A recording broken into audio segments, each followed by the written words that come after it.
All right, thank you very much. I guess you can see the slide, so hello everyone. And thanks for having our paper on the program. I attended the online conference last year and it was great. It's great to be back presenting this time. So I'll get to it. This paper is joint with Theos Evgenio and Rodolfo Prieto. We're at INSEAD. This is about uncovering sparsity and heterogeneity in firm-level return predictability with machine learning. A bit of a mouthful, but I'm going to be a little bit clear about what kind of heterogeneity we have in mind exactly. So this is an empirical paper. It's about return predictability. Next month, return predictability, in fact, for individual US stocks. And it's similar to Gu, Kelly, and Xu, the 2020 RFS paper on empirical asset pricing with machine learning in the setup. We use similar characteristics, some market level variables. So we have 101 firm level characteristics, and we have 8 market level variables that we're going to use to try to predict the next month returns of these US stocks. And our goal here is to define and implement a particular form of heterogeneity and see whether this has any impact on out-of-sample predictability. We find that it does matter. Our out-of-sample performance outperforms some of the prior state-of-the-art. So of course, this is an evolving field. One of our novel results is that different characteristics can matter for different groups of firms in terms of their importance for out-of-sample predictability. Another one of our results is that we uncover sparsity in predictive characteristics, or parsimony in the set of characteristics that appear to matter for determining next period firm-level returns. So again, this is an empirical paper. We're not directly testing an asset pricing theory, but we do have some inspiration, I should say, from a few strands of, from a few different streams of literature. I want to present this Patton and Weller 2019 working paper. So they find evidence of segmentation across their choice of test assets using a version of the conditional CAPM. So what they have here is the conditional expected returns. I hope you can see my mouse pointer. The conditional expected returns of an asset I are, of course, determined by loadings on risk factors, but also deviations from these common risk factors that apply to different groups of firms in the cross-section. Right? So for particular assets, so all assets, of course, will have different betas, different loadings on these common risk factors, but there may also be some heterogeneity in the risk factors that matter for different groups of firms in the cross-section. Now, this is a paper about predictability, not about factor models or the CAPM, but I'd like you to bear this in mind as we move forward to building our models. Another stream of literature is that you can have an equilibrium asset pricing model, including a dynamic one, where characteristics enter into the return function, if you like. So these can be risk factor loadings, these can be direct predictive variables, these can be conditioning variables. And so characteristics are very important for our paper and for a lot of the recent papers that focus on empirical asset pricing with machine learning. So since I mentioned that paper a few times already, here's a direct quote from it by Gu, Kelly, and Xu. So they claim that machine learning methods on their own are not necessarily able to identify economic structure. If you have some idea of the economic structure you have in mind, build it into the estimation problem, build it into the machine learning algorithms. And then that would be an interesting way forward. In fact, this is what we're trying to do here. This is another one of our inspirations for writing this paper. Okay, so there's also a few other parts of the literature that we draw on. One is that industries appear to be important for the cross-section of firms in various ways. Industry membership may be directly related to returns. Another stream of literature that's important is that behaviorally, investors may have preferred habitats. This may be a form of market segmentation. There may be some clientele effects, as the recent paper by Balasubramaniam, Campbell, and Ramadurai points out. But of course, the stream of literature that we're closest to is cross-sectional return predictability, direct prediction of next month returns. I already mentioned Gu, Kelly, Xu.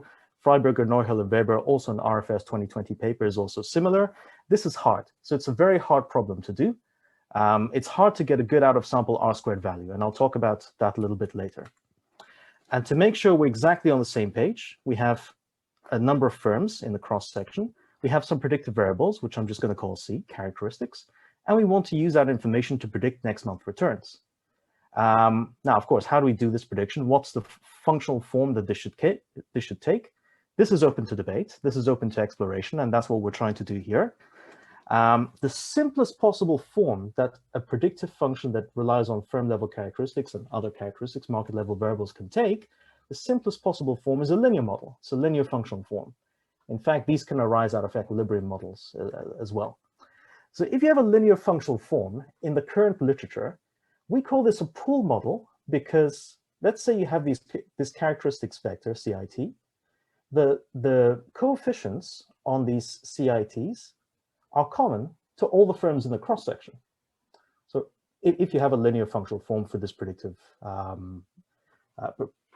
this function to predict next month returns, this conditional mean function. Of course, that's not necessarily the case in reality. So another way one could set up the conditional mean function is to have different linear functions varying for groups of firms in the cross-section. So if you say that a firm I belongs to a group J, and you use the variable Zi or Zi to denote firm I's group membership, then you can switch on and switch off, if you like, or stack together these individual linear functional forms. And you can have coefficients or parameters of the model that vary for each group J of firms. So we have theta J denoted here and alpha J. And you can combine them together. We call this a two-stage model, where the next period returns of firm I can be determined not only by the coefficients that are in common to all firms in the cross-section, let's call them the alpha zeros and theta zeros, but also coefficients that are specific to a group of firms in the cross-section. We'll call them the alpha J's and the theta J's. Okay, so this is one way to make, this is the form of heterogeneity that we have in mind. And we're going to see whether we can say anything about our out-of-sample predictability. Now, where does machine learning come in? Because this is a relatively simple, intentionally simple linear functional form. So machine learning comes in because this characteristics vector, CIT, is high dimensional. So OLS doesn't work. That's one of the findings of Gu, Kelly, and Xu. OLS doesn't work in high dimensional prediction problems. And so using regularization, such as well-known lasso, ridge, elastic net techniques, performing regularization on these coefficients, thetas, allows us to estimate and hopefully make some good out-of-sample predictions using even this linear functional form. That's supervised learning. Most people would be familiar by that at this point. Another way that machine learning is useful is that these variables Zi or Zi, determining which group of firms each firm I is a member of, it's not clear exactly how one would specify these. These could be specified manually by the researcher, by the human, but they could also be uncovered from the data by the machine. And so we can use unsupervised learning to partition the cross-section of firms into groupings to which we apply this bi-group predictive function. And that's something we're going to do in this paper. So I'm going to be relatively quick with the data section because we're going to be as orthodox as possible. We have 109 predictive characteristics, 101 of them are firm level. It's very similar to Greenhand and Zhang's RFS paper, very similar as well to Gu, Kelly, and Xu. We're not doing anything unusual here. We're lagging accounting variables to make sure that we're using what's in the information set of the market at the time. We're scaling firm level characteristics cross-sectionally, just like Gu, Kelly, and Xu. We have about 35, 36-year time period from 1980 to 2015. And we perform our out-of-sample evaluation very similarly to Gu, Kelly, and Xu. So of course, we have a different sample. We have a different panel of firms because ours is a little bit shorter. But we take our models, we train on the blue training set. We tune hyperparameters, evaluating them on the green validation sets. For an optimal hyperparameter, we retrain on the concatenated blue and green training and validation sets, and then evaluate. We perform predictions for the red time periods at test sets, and we roll this forward. We expand this forward 1 year at a time, 6 times. We produce 6 slices, we call them, 6 years of out-of-sample predicted returns, and from these we can measure performance using an out-of-sample R-squared identical to that in Gu, Kelly, and Xu. So this is just the usual R-squared evaluated on the out-of-sample test sets, but implicitly benchmarks to 0 predicted excess returns in the denominator. So if the out-of-sample R-squared is 0, you have no information, you predict a 0 return. If the out-of-sample R-squared is 1, you exactly predict absolutely everything. Okay, so one thing that we do differently, or one additional step that we can take in this paper, is because we're using linear models, which are relatively fast to evaluate, even though we have this additional tuning step, we perform some non-parametric bootstraps to come up with some statistical evidence. So we're interested in the cross-section of firms. So 1,000 times we draw a cross-section of firms. For every single cross-section, for every single bootstrap replicate of the cross-section, we can re-estimate and perform the whole tuning and validation of the very expensive machine learning training procedures, and generate our predictions out of sample. From those, we have this empirical distribution of out of sample predictions. We can collect our test statistic of interest. So typically for the panel bootstrap, this would be something like a coefficient estimate. Here, we're more interested in these out of sample R-squareds. And from this collection, we can produce bootstrap confidence intervals and use these in statistical tests. Okay, so the very first specification of the cross-section we take is industries, because this is a very classical way of looking at things. We take 10 industries based on SIC codes, and then we go forward and train an individual. So let's take a single row, the top row here. This is a lasso model trained on every single group within the cross-section of firms, with its out-of-sample R-squared computed on the 6-year test period. And then we subtract the out-of-sample R-squared value for a lasso model trained on the entire cross-section of firms with common coefficients, okay? So if heterogeneity positively impacts predictability, we expect these values to be positive, because by incorporating the information of firm groupings, by incorporating this partition in the cross-section that we for now take to be industry memberships, we are improving our out-of-sample R-squared values. And in fact, this does seem to be the case across the board. If you look at this table, almost all of these values are positive, except for the extractive industries of agriculture and mining.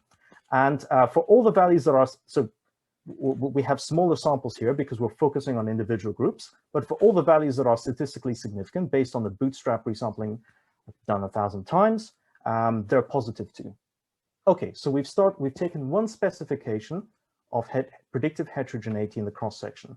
Now let's take the characteristics information that we have, all these firm level characteristics, and try to partition the cross-section using these two. And so for this, we use an unsupervised learning technique, a very classic, very well-known one, which is k-means clustering. So with k-means clustering, we're partitioning all of these firms into k non-overlapping groupings, k distinct partitions, by minimizing the total within cluster variances. So these individual groups are clusters from now on. And we use a very simple technique to pick the optimal number of clusters. This is quite robust, so it's usually 2 to 4 clusters, even if we take subsamples of firms. And here, the purpose of this plot is to reassure you that these clusters don't change much, at least in principal component space. So we have 6 years of test sets. So we this plot shows what happens if you recalculate the clusters 6 times. And you can see that in principal component space, there's not much difference. Robustly, we seem to have 3 clusters for 5 of the slices, 4 clusters for the final slice that we're including just for completeness, but that 4th cluster is just concentrated on a few stocks, less than 1% of the cross-section. Okay, and we go through an exercise in the paper of interpreting these clusters based on the deviations of firm-level characteristics from the means. And we find that these clusters are indeed economically interpretable. And even though we use all of the data we have, all of these firm level characteristics, the characteristics that seem to matter for cluster formation are somewhat parsimonious. So we have, for example, the firm age seems to matter a lot, whether firms have secured debt, their operating profitability, cash flow to price. We can interpret the clusters based on this handful of firm level characteristics. Okay, so 5 minutes, Ahmed, sorry. Thank you. So if we take this partition of the cross-section from running k-means clustering on firm-level characteristics, and we repeat the similar exercise as before, we see that, once again, incorporating this information improves the out-of-sample predictability. Most of these values are positive. And it appears to be quite a strong effect for the lasso regularized linear models. All right? And to be comparable a little bit to the literature, what we care about next is the overall level of predictability for the entire cross-section. So instead of focusing on individual groups, individual clusters or individual industries, let's come up with a single out-of-sample R-squared value for the entire cross-section of that entire test set period. This is more similar to what Gu, Kelly, and Xu, for example, do. They came up with an out-of-sample R-squared value of 0.4% in their full sample, which seemingly is a small number, but of course in the literature we know that this is a very hard problem. And going back to Ross's book, since we're citing important books in finance today, Ross's book on neoclassical finance came up with this way of using the SDF, the volatility of the SDF to upper bound the amount of out-of-sample predictability. In fact, even in-sample predictability you can get cross-sectionally, and something like 1% or even less is too much for some for some dynamic asset pricing models. Okay, so what do we get here? So if we look at the rightmost table, this is when we use a cluster partition to come up with overall R² out of samples. And we find that using both stages or using only the firm groupings to predict learn coefficients or estimate coefficients that are uncommon to individual groupings of firms, using that information, we have an out-of-sample R² of over 1%, for example, if we use a cluster partition. And this is lower if we use the industry partition on the leftmost table.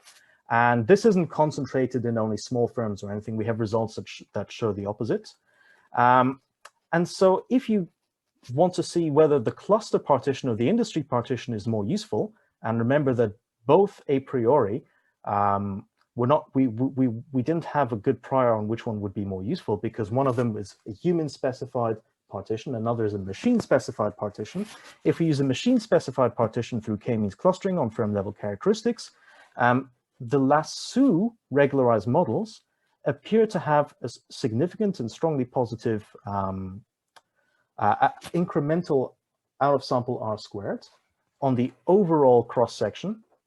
And we take this as, the way we interpret this is that using k-means clustering to define the partition of firms in the cross-section has uncovered sparsity in the variables that are important for predicting next month returns. Because Lasso regularized models shrink coefficient values towards 0, and so they recover a sparse set, a parsimonious set of predictive variables. Okay, so we're uncovering sparsity and heterogeneity jointly in this exercise in the cross-section. And so I'm going to be very quick because I'm running out of time here, sorry.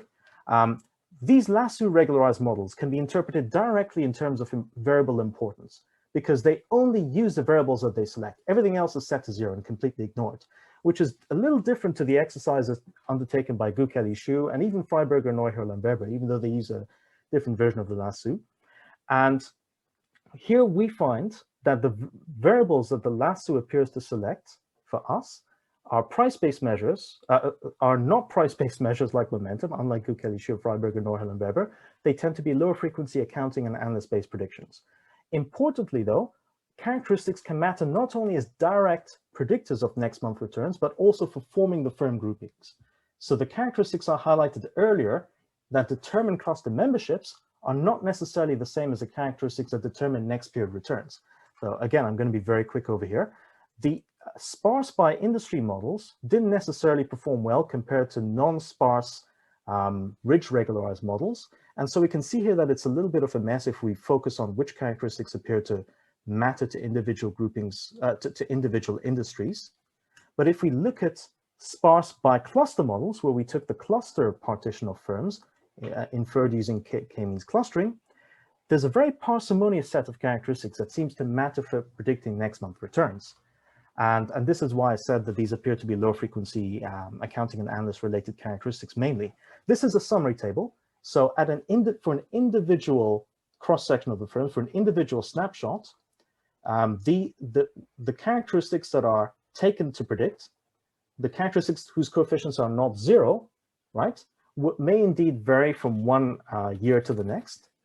And so I don't give any more details in the paper beyond saying that these can indeed vary, but it's the same parsimonious set of characteristics that show up again and again in our exercise. Okay, so I think I've come to the end of my time. So we basically found that heterogeneity in firm level groupings matters for predictability. So it helps us measure out of sample predictability or measure the conditional mean function of firms. And we found another role for the way that characteristics can help us in defining these firm groupings, not only as direct predictors of next month returns. And as a byproduct as well, we uncovered sparsity or parsimony in a set of important characteristics. Thank you very much. Okay, Ahmed, thank you very much. The discussant is Alex Chinko from Chicago booth. So Alex is already set up, ready to go. All right.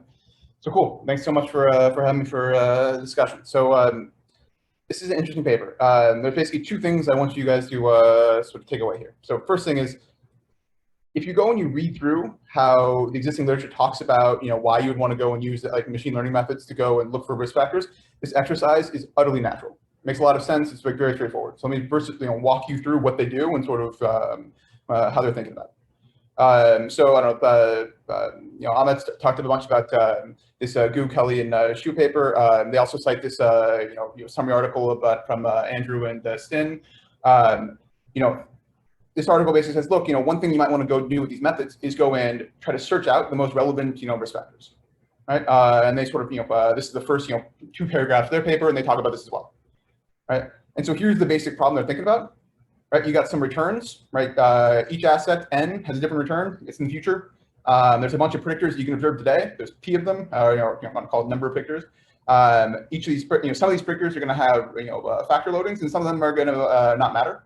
And then you got an idiosyncratic shock, right? Current state of the literature is that we know about a lot of predictors, right? And we sort of hope that only a few of these matters, and we can ignore most of them, right? Basic problem they're sort of thinking about is, all right, so how the hell do we go and figure out which of these predictors matter, right? Which is zero, right? And so the textbook approach, right? The standard playbook is, obviously you can't use OLS. You got too many predictors, right? It's under a specified model, right? So you use something like lasso. Right, you add some penalty function to your, the OLS term in this, it's being squared on the left-hand side, and it could be lasso, it could be ridge, it could be elastic net. Pick your favorite way of doing this, right? And so this paper is going to follow that standard playbook, right? What it's going to do differently is, instead of thinking about a world where every asset, where every characteristic that matters, or every predict that matters in the same way for every asset, it's going to allow the price of risk, or these effective characteristics, to vary across groups that they're going to create using a k-means algorithm, right? So it's a 2-step process what they're doing. Right? First thing is they take all the stocks you're looking at, observe their characteristics, and then cluster them into groups. Right? Then they go through and they estimate a lasso regression with group interaction effects. All right, so that's a big equation. If it was just this, they would just be running lasso. Right, they'd be minimizing the distance between the realized return next period for each asset and the predictors, right, subject to a absolute value penalty. Right? What they're doing differently here is they're allowing the size of the effect of a predictor for a given asset to vary with group membership. Right, so all small stocks might have a different effect from value than large stocks. Right, so this is what the delta lambda for each group is there. And we started off with a problem where there were lots of predictors, and now there are any assets, and so we also have to penalize these extra sort of groups with variation. Right? But this is the exercise, right? And so this seems like a perfectly plausible thing to do. The results basically show that if you do this, lasso group interaction effects, or some variation of this, clustering by using k-means sort of and allowing the coefficient effects to vary by group outperforms just a model with fixed coefficients, or a model where you're using, say, industries rather than these clusters as your groups, right? And they're sort of saying outperforming in terms of out of sample R squared. You can do this in Sharpe ratio, it doesn't matter, right? So this is the basic exercise, right? So this seems like perfectly plausible and natural to do, given sort of how the literature talks about using ML to sort of in cross-sectional asset pricing. The second thing I want you to take away is that the way that the literature does this, right, there's something logically incoherent about it, versus the catch-22, right? And so let me sort of just walk you through the logic here, right? So going back to this review paper, right? The last sentence of this abstract basically says, look, here are some things, right, and some suggestions, right, that we should use for guiding future work, right, and using these techniques, right? And so you go to that section, right, and one of the things that really highlights is this need for interpretability. All right, so a lot of text here, right? Let me pick out the important parts. It says, economic interpretability is a challenge for most of the machine learning approaches, and it's particularly bad for black box approaches, right? And unfortunately, only with a solid economic intuition can you actually use these techniques, right, to go and build more realistic asset pricing theories. Right? Understanding the economic mechanism is really essential. Right? And you go to the first two paragraphs of the paper, and they sort of highlight the same two things, right? Hard for interpretability is hard for lots of ML approaches, and it's super important that we go and sort of understand this economic intuition, right? All right, so what is that intuition? Let's go actually think through what the logic is, right? So what these what standard sort of textbook models say is go and look at the data, right? And for each asset, go and look at, say, exposure to a particular risk factor F, that's on the x-axis in this plot, and expected returns on the y-axis, right? If you got a price risk factor, one of these special ones with a non-zero price risk, you should see a pattern like this, where each one of those dots is a different stock. Right? The slope of this line, right, is the estimated lambda from your model. Right? All of the sort of special price risks are going to have a non-zero lambda. Okay, so the economic intuition here is that when you write down your textbook model, the reason why you see that slope is that a large chunk of the investing public is looking around and is terrified of being poor when there's a negative outcome, right, in terms of that risk factor. Right? They're looking ahead and they're like, shit, I really don't want to have no money, right, when F is negative. That's why it's there. Right? So the reason why you see this line is that people look around and suppose they see an asset with an unusually low correlation between its returns and that risk factor. Right? Say take this one, right? Suppose we moved it over to the left. So it had a really high expected return and a really low exposure to this risk factor. Right? This means it's going to typically have a high payout, high return when this risk factor is in the dumps. Everyone sees that and they go, yes, this is fantastic. I can cheaply get exposure to this, cheaply hedge my exposure to this risk factor. I was worried about being poor in that bad state of the world. I no longer have to be. Everyone does this. They all rush in to buy, and this drives down the asset expected returns because a high price today means a low expected returns going forward. This is why you see the asset down that line. That's why you see the pattern. Every time you see deviations from that line, people follow this logic and push the asset back towards this outcome. Right, so this is our core economic intuition that's supposed to be super important for guiding our machine learning methods. All right, so here's the deal. If we take this economic intuition seriously, we shouldn't have to use machine learning methods to find the price risks. The whole reason why we see this pattern is that lots of people are worried about that bad state of the world. Whenever they see deviation from this slope, they all recognize the insurance value and rush to do something. It's weird to actually have the economic intuition behind an ICAPM model governing asset prices. Right? If you have to use a fancy method to figure out what the thing is that everyone is afraid of. I mean, to sort of highlight this point, not to sort of, I can do another reading from the Apostle John, right? You go to sort of multi-factor, his advice for multi-factor world, right? One of the things he talks about is, look, the average, when you see a pattern like this, it's the average investor must be willing to give up some mean in order to reduce his sensitivity to something like a recession, right? That's the logic behind these models. Right? It's perfectly acceptable that not everyone understands what the risk factor is ahead of time, but it is not acceptable that no one understands or that you need some new tool to discover it. If no one understands, then certainly the average investor can't be pushing to go and price them. Right? Okay, so that's the one side of the catch-22. Here's the other side, right? It's one thing you might say is, look, we don't actually want to take this economic intuition all that seriously, right? It's a straw man. That's I think it's a perfectly reasonable approach to take. But then if we're going to go down that road, then we can't use this intuition as a guiding light for constructing econometric approaches. We should do one or the other. Right? And so this is not how the literature currently talks about using machine learning methods, right? But I think this is a really hard problem at the core of this approach. There's a tension between how our models say the asset prices are supposed to be priced and the goal of searching for those price risk factors with some fancy new technique that comes down from on high. Right?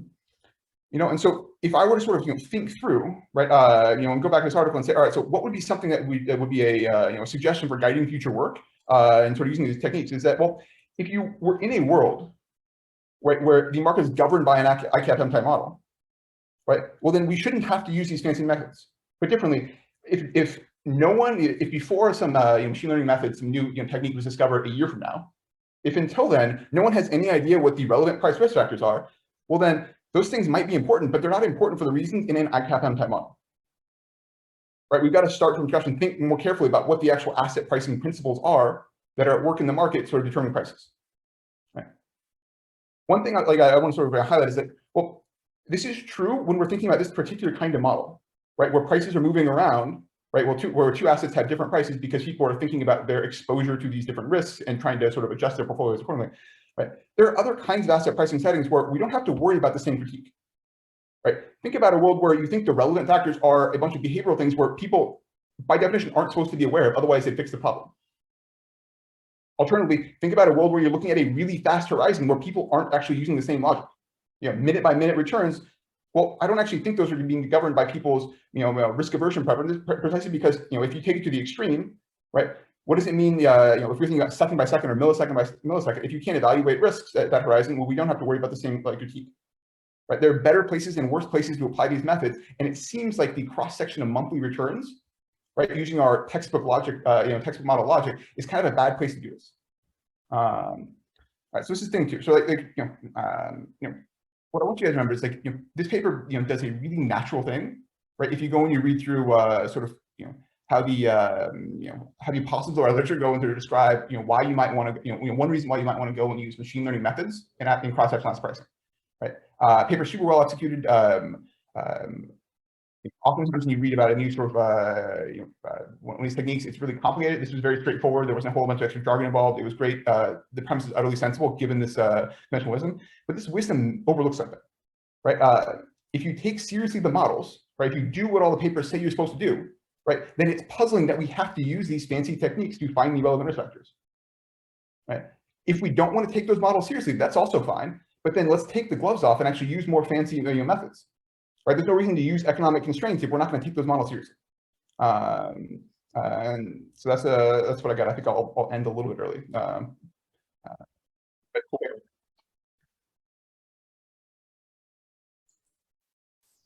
Okay, yeah, thank you very much, Alex. Ahmed, do you want to take a couple of minutes to respond to Alex's comments, or general philosophical outlook, maybe on ML methods in this setup, and then we can take, of course, questions from the floor as well. Yeah, absolutely. So first of all, Alex, thank you so much for the really interesting discussion. I'd love to see the slides later if that's possible. And yeah, you talked about a number of very deep points. So I agree that. So first of all, we're definitely not testing an asset pricing model such as the ICAPM. We can't reject it or support it for sure. And then the role of economic restrictions or economic intuition in ML is definitely something that me and my co-authors have been thinking about a lot when writing this paper. So one way that perhaps one could square the circle, as it were, is what we're giving evidence for is, okay, so let's say there's no economic intuition or no economic background at all to this. Let's say we're doing a pure machine learning exercise. One way that we contribute is saying what this black box-like function should look like. Right, so let's say you want to predict the next month returns, given all this information. We don't know anything about economics, so there's nothing going on in the background, not even no arbitrage. Still, we have some statistical evidence that the conditional mean function should look something like this. And what our conditional mean function, or what we claim it should look like, is that it should have different sensitivities, if you like, or different functional forms for different groups of firms in the cross-section. And that is perhaps a starting point to think a little bit more about what this maps to economically in terms of the asset pricing models that we all know and love. So again, this is a little bit of a vague answer, I think, but I'm happy to talk about it a little more right now.